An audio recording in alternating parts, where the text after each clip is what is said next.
Assalomu alaykum hurmatli kanalimiz obunachilari. Bugungi darsimiz kompyuter savodxonligi ikkinchi darsi fayl va papkalar bilan ishlash mavzusi. O'tgan darsimizda aytib o'tgandik, shu kurs rejasini ishlashimiz uchun, ya'ni kursda o'qishimiz uchun men o'quvchilar uchun Google Colab saytida ish rejasi hamda darsda o'tiladigan mavzular uchun nima tayyorlab olganman, ya'ni ma'ruzasi va ish rejalarini bu Google Colab yon daftarchasiga kirib, mana shu havola orqali bemalol sizlar ham shu yon daftarchadagi ma'ruza matnlari va klaviatura kombinatsiyalari bilan bemalol foydalanishingiz mumkin bo'ladi. Endi nimaga qaytsak, fayl va papkalar mavzusi. Fayl bu kompyuterda saqlanadigan ma'lumotlar birligi. Masalan, rasm, hujjat, video va har qanday bir fayl bo'lsin. Bu fayllar o'z nomi va kengaytmasiga ega bo'ladi. Masalan, rasm fayllar JPG, hujjatli, ya'ni Word fayllar, docx, Excel fayllari .xlx formati, ya'ni kengaytmasidagi fayllar. Shu fayllarni guruhlash uchun esa papkalar ishlatiladi. Ya'ni fayllarni guruhlash uchun ishlatiladigan bu konteynerimiz papka deb ataladi. Papkaning ichida boshqa papkalar joylashishi esa ichki papkalar deb yuritiladi. Shu fayllar hamda papkalar bilan ishlashimiz uchun bizlarga fayl tizimi kerak. Ya'ni bu narsamiz kompyuterimizda fayl Explorer yoki provodnik papkamiz deb ataladi. Bu provodnik papkamiz. Bu provodnik papkamizni ochishimiz va ular bilan tezda ishlashimiz uchun bizga kompyuterda klaviatura kombinatsiyalari kerak bo'ladi.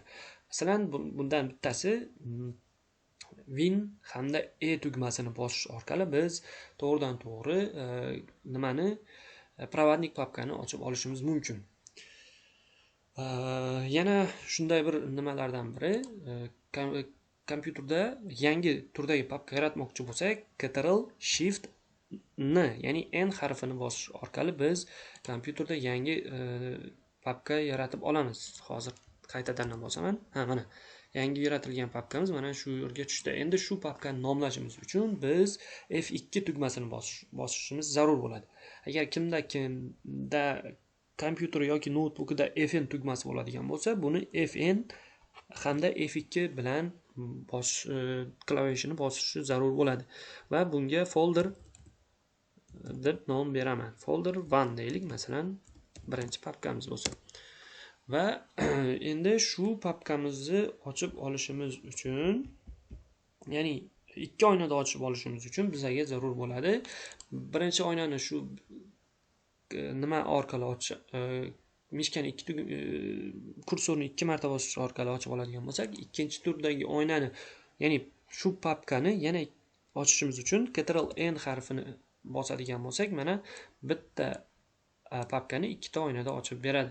Ya'ni kursor ishlatmasdan, sichqoncha ishlatmasdan turib, to'g'ridan to'g'ri klavishlar kombinatsiyasi bilan ishlash. Endi shu yaratilgan papkani yoki barcha papkalarni nusxalashimiz uchun eng ko'p ishlatiladigan klaviatura kombinatsiyalaridan biri bu Ctrl C harfi. Masalan, shu papkani nusxaladim va endi вставить qilishimiz uchun Ctrl V ni bosamiz yoki shu papkani ko'chirib o'tkazish uchun Ctrl X ni bosamiz va shu asosiy papkaga ko'chirib o'tkazamiz. Buning uchun ko'chirishni belgilashimiz uchun Ctrl X ni, shuni вставить qilishimiz uchun Ctrl V ni bosib birgalikda shu nimani kombinatsiyani bajarish orqali bajaramiz. Keyin barcha fayl yoki papkalarni belgilab olishimiz uchun Ctrl A tugmasi bosiladi. Yoki bo'lmasa shu belgilangan faylni o'chirishimiz uchun delete tugmasi bosiladi. Mana delete tugmasi orqali to'g'ridan to'g'ri o'chirish, ya'ni o'chirilgan narsamiz korзина papkasiga tushadi. Uni qayta tiklab olamiz va восстановить qilsak, mana korзинаdan yana shu folder 1 papkasiga qaytadi. Buni korзинаga tushmasdan o'chirishimiz uchun shift delete tugmasi bosiladi va to'g'ridan to'g'ri o'chib, mana korзинаga ham tushmaydi. Yan qilib o'chirib yuborishimiz mumkin. Yana asosiylaridan biri bu klaviaturada ishlashimiz uchun istalgan bir fayl yoki papkani xarakteristikasini ko'rishimiz uchun Alt Enter tugmasini bosamiz va papka nomi, papka ekanligi, ya'ni turi ko'rsatilgan, qayerda joylashganligi, razmeri, disk hajmi, xullas barcha ma'lumotni shu orqali ko'rishimiz mumkin. Yoki bo'lmasa mana shu hujjatni nomi, turi, Word, docx приложенияsi, fayl yo'li, qaysi papkada joylashganligi kabi barcha amallarni ko'rib olishimiz mumkin. Yana asosiylaridan biri bu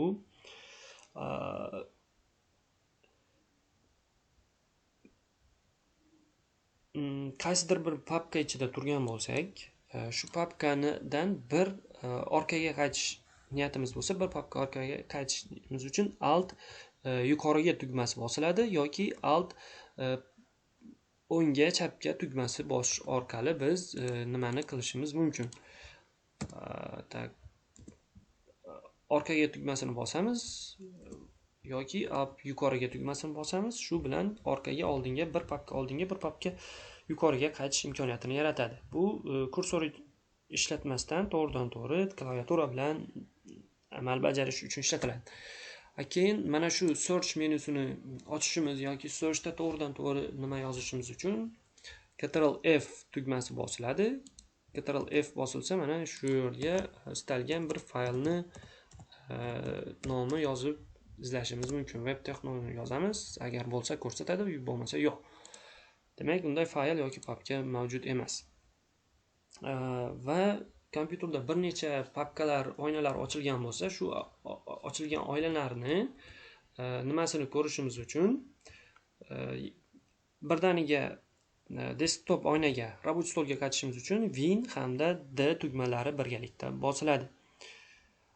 Yoki bo'lmasa kompyuterni bloklab qo'yishimiz uchun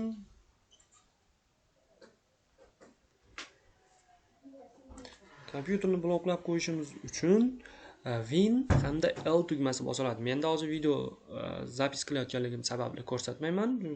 Xullas shu orqali bosib ko'rsangiz bo'ladi. Yoki bo'lmasa barcha uchun zarur bo'lgan kompyuter xarakteristikasini ko'rish uchun Win hamda Brick tugmasini bosish orqali kompyuter xarakteristikasi bilan bemalol tanishishingiz mumkin bo'ladi.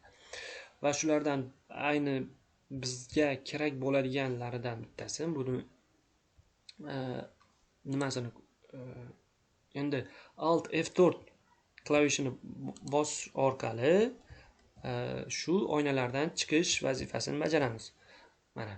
Endi bizda ikkita asosiy nimamiz bor, ya'ni bugungi mavzuga bog'liq bo'lgan klaviatura kombinatsiyalarini va ta'riflarini mana shu rasmga yig'ib bitta sizlar uchun qo'llanma sifatida ko'rsatishga qaror qildim.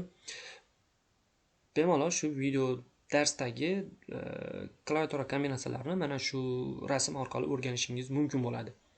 Bu fayl va papkalar bilan ishlashda, bunisi esa Windows operatsion tizimida eng ko'p ishlatiladigan klaviatura kombinatsiyalaridan bir nechasi.